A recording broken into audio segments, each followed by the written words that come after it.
channel Ngulik Horor.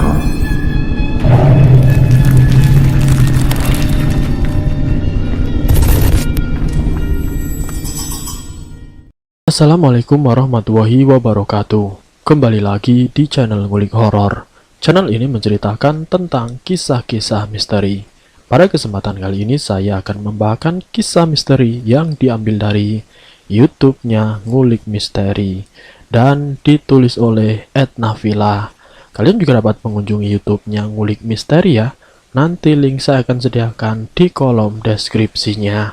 Oh ya, di dalam cerita ini nama dan tempatnya disamarkan semua ya, untuk menjaga privasi pihak yang terlibat di dalamnya. Yuk daripada kita lama-lama langsung saja kita simak ceritanya. Bismillahirrahmanirrahim. Kali ini saya akan membawakan kisah misteri yang berjudul Menyelamatkan Sukma Korban yang akan dijadikan tumbal oleh majikannya. Kali ini ada salah satu cerita dari salah satu praktisi yang sebagai narasumber. Beliau ingin membagikan pengalamannya saat dirinya berusaha melunturkan pengaruh-pengaruh jahat yang ada di dalam tubuh salah satu korban.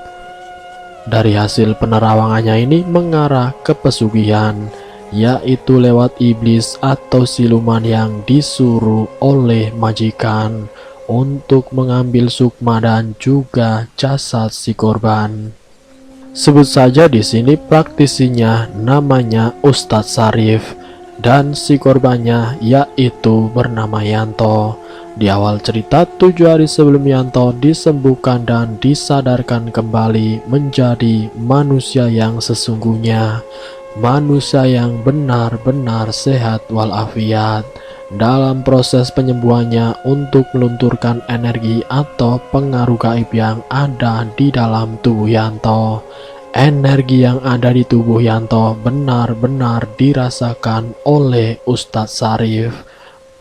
Di hari pertama saat Ustadz Sarif dipanggil dimintai pertolongan oleh keluarganya Yanto. Hari pertama dia melihat kondisinya Yanto yang sudah tidak karuan. Ustadz Sarif menanyakan kepada keluarganya Yanto. Yanto ini sudah berapa lama mengalami hal seperti ini? Tanya Ustadz Sarif. Keluarganya menceritakan kepada Ustadz Sarif tentang kejadian yang telah dialami oleh Yanto. Yanto yang sudah hampir kurang lebihnya 2 bulan tidak bisa disembuhkan. Sekalipun sudah dimintakan pertolongan kepada orang-orang pintar untuk membantu menyembuhkan Yanto. Saya sudah mencoba meminta bantuan ke banyak praktisi, ke dukun, ke sana sini, katanya ada yang masuk ke dalam tubuhnya Yanto dan sembuh paling cuma beberapa hari saja. Besoknya kumat lagi, ngamuk lagi, sampai tidak mau mandi, terkadang harus tidur di luar juga. Saya bingung harus kemana lagi meminta pertolongan. Dan itu bukan cuma 1 ataupun 2 praktisi yang saya panggil untuk datang ke sini, tapi sudah banyak praktisi dengan hasil yang sama. Orang tuanya Yanto menceritakan kepada Ustadz Sarif. Mohon maaf Pak, saya dipanggil Bapak ke sini. Kalau kiranya saya nanti belum bisa melunturkan atau menyembuhkan anak Bapak bagaimana? Saya nanya dulu ke Bapak, kata Ustadz Sarif. Ya saya mohon Pak, tolong dibantu biar Yanto sembuh, rengek orang tua Yanto. Tapi sebelumnya saya minta maaf Pak, semua yang Bapak sampaikan kepada saya itu semua tergantung dari niat Bapak. Jika memang saya diizinkan oleh Bapak untuk membantu melunturkan atau menyembuhkan pengaruh-pengaruh yang ada di dalam tubuh anak Bapak, yang paling utama saya butuh keyakinan dari Bapak, tukas Ustadz Sarif. Maksudnya bagaimana Pak Ustadz? Tanya orang tua Yanto. Yang paling utama keyakinan Bapak bukan karena datangnya saya, tapi karena Sang Pencipta, yaitu Allah Subhanahu wa Ta'ala. Karena bersandarnya manusia hanya meminta pertolongan kepada Yang Maha Kuasa, bukan kepada saya. Jadi mohon maaf, mungkin Bapak manggil saya karena Bapak tahu saya orang pintar. Tapi sesungguhnya saya itu bukan siapa-siapa Pak. Saya itu hanya orang biasa. Kalaupun saya bisa menyembuhkan dan melunturkan semua itu, ya semuanya atas ridho Sang Pencipta. Saya hanya sebagai perantara. Semua itu karena barokah doa yang saya panjatkan yang bisa menyembuhkan orang-orang yang pernah saya tangani. Dari itu saya harus meminta izin kepada Bapak. Yakinlah dulu Bapak terhadap Sang Pencipta bahwa segala sesuatu yang baik dan buruk itu sudah dikehendakkan Sang Pencipta, termasuk kejadian yang dialami anak Bapak. Kalau memang anak Bapak harus mengalami hal seperti ini yang tidak sesuai dengan garis hidupnya, mungkin ini memang benar-benar ada pengaruh dari alam lain yang dipaksakan. Jelas Ustadz Syarif. Mohon maaf, dipaksakan maksudnya bagaimana Pak? Tanya orang tua Yanto. Maksudnya begini Pak, dipaksakan itu ada sesuatu yang bentuknya dimasukkan atau disuruh untuk mengambil atau mengganggu orang, yaitu seperti Yanto ini. Jelas Ustadz Syarif lagi. Lah terus bagaimana dengan Yanto Pak Ustadz? Tanya orang tua Yanto lagi. Ya mohon maaf sekali lagi Pak, untuk nanti anak Bapak bisa sembuh total semuanya juga dibantu Bapak. Bapak bermunajat kepada Sang Pencipta. Sholat malam jangan lupa, sholat 5 waktu ya juga harus dilaksanakan. Hajatnya Bapak setiap malam yaitu meminta pertolongan kepada Sang Kuasa agar anak Bapak bisa sembuh. Saya pun akan membantu sebisa saya Pak. Saya meminta bantuan terhadap Allah SWT. Semoga Yanto bisa terlepas dari pengaruh-pengaruh jahat atau iblis yang sudah terlanjur masuk ke dalam tubuh Yanto. Jadi yang penting Bapak sekarang mantapkan dulu hati Bapak bahwa segala sesuatu semua itu adalah kehendak Sang Pencipta. Jelas Ustadz Syarif panjang lebar.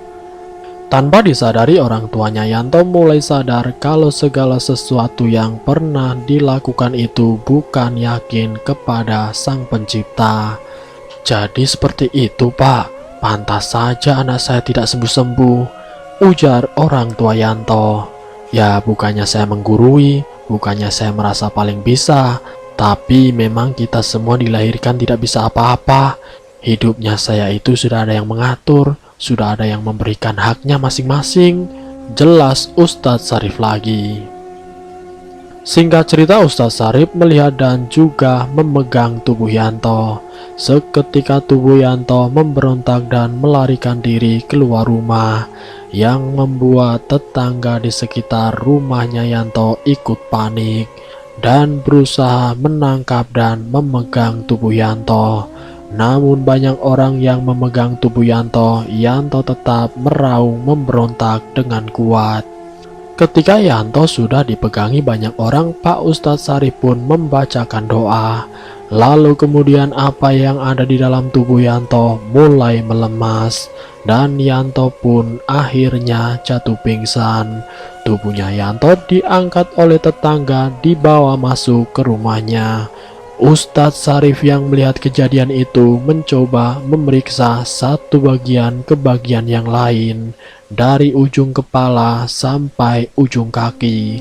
Setelah diperiksa dengan mata batinnya, Pak Ustadz Syarif menjelaskan kepada keluarga Yanto. Mohon maaf Pak, iblis atau siluman ini memang sudah terlalu lama mempengaruhi kejiwaan anak Bapak. Tapi mohon maaf sekali lagi Pak, ini ada sosok iblis yang sepertinya ada orang yang ingin mengharapkan sukma atau raganya anak Bapak, ujar Ustadz Syarif. Maksudnya bagaimana Ustadz?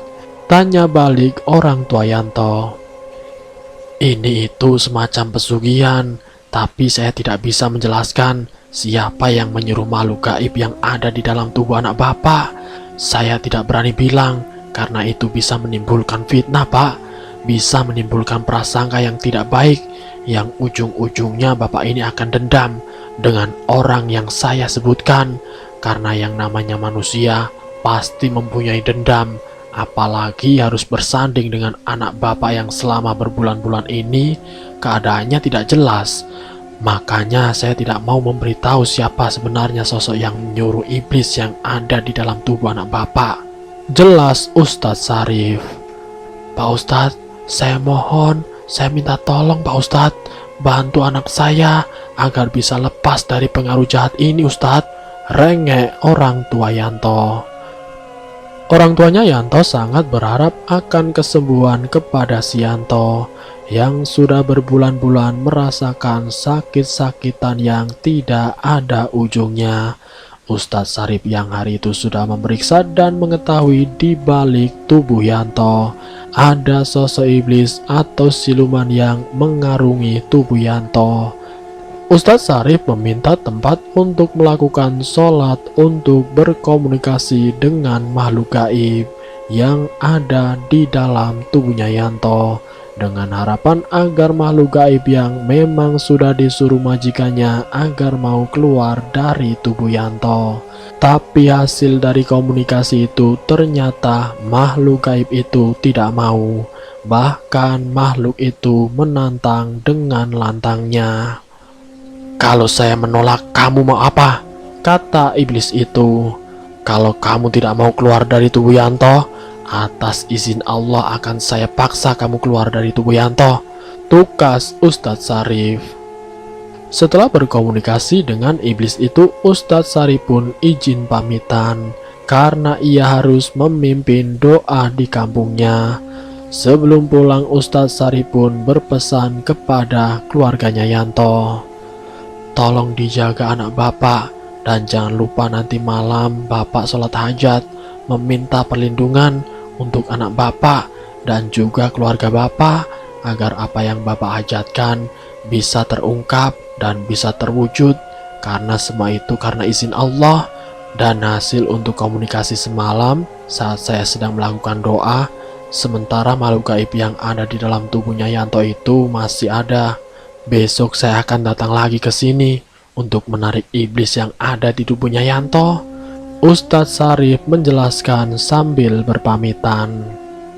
Singkat cerita, keesokan harinya Ustadz Sarif harus memaksakan sosok iblis itu untuk keluar dari tubuhnya Yanto, yaitu dengan cara menarik paksa, dengan membaca amalan atau surat-surat yang bisa mengeluarkan pengaruh negatif, semacam kesurupan. Sementara keadaan tubuhnya Yanto yang memberontak karena bacaan surat-surat ayat suci Al-Quran yang dilantunkan oleh Ustadz Sarif membuat Yanto berteriak seakan-akan kepanasan, dan akhirnya Yanto pun jatuh pingsan. Lalu kemudian Ustadz Sarif menghentikan bacaan ayat suci Al-Qur'annya karena ditakutkan kondisinya Yanto yang tidak karuan. Dan alhamdulillah iblis yang ada di dalam tubuhnya Yanto sudah tidak ada lagi pengaruh makhluk gaib yang bersarang di tubuhnya. Iblis itu sudah keluar, tapi keluarnya makhluk gaib itu masih di lingkaran rumahnya, yang suatu saat bisa datang dan masuk lagi ke tubuhnya Yanto. Apalagi posisinya Yanto yang sedang pingsan, Ustadz Sarif menjaga sembari melihat iblis yang menyerang. Dengan gerakan tenaga dalamnya, Ustadz Sarif sembari membaca doa, menghempaskan tangannya yang membuat iblis itu terpental jatuh. Sosok iblis yang disuruh oleh majikannya Yanto ini untuk masuk ke dalam tubuhnya Yanto saat ini sudah mulai menghilang. Pengaruh-pengaruh yang sudah terlanjur ada di dalam tubuh Yanto sudah mulai menghilang. Orang tuanya Yanto meminta agar tubuhnya Yanto dibersihkan lewat ruqyah. Apa yang sudah terlanjur masuk ke dalam tubuhnya, pengaruh-pengaruh itu bisa benar-benar bersih, yang membuat iblis atau semacam pengaruh gaib tidak mudah lagi masuk ke dalam tubuhnya. Jadi Ustadz Sarif mengarahkan Yanto agar dirinya mampu membentengi dirinya dari pengaruh-pengaruh jin yang ingin masuk ke dalam tubuhnya. Selama 1 minggu Yanto diajarkan bagaimana tata cara agar tidak lagi mengalami hal yang buruk.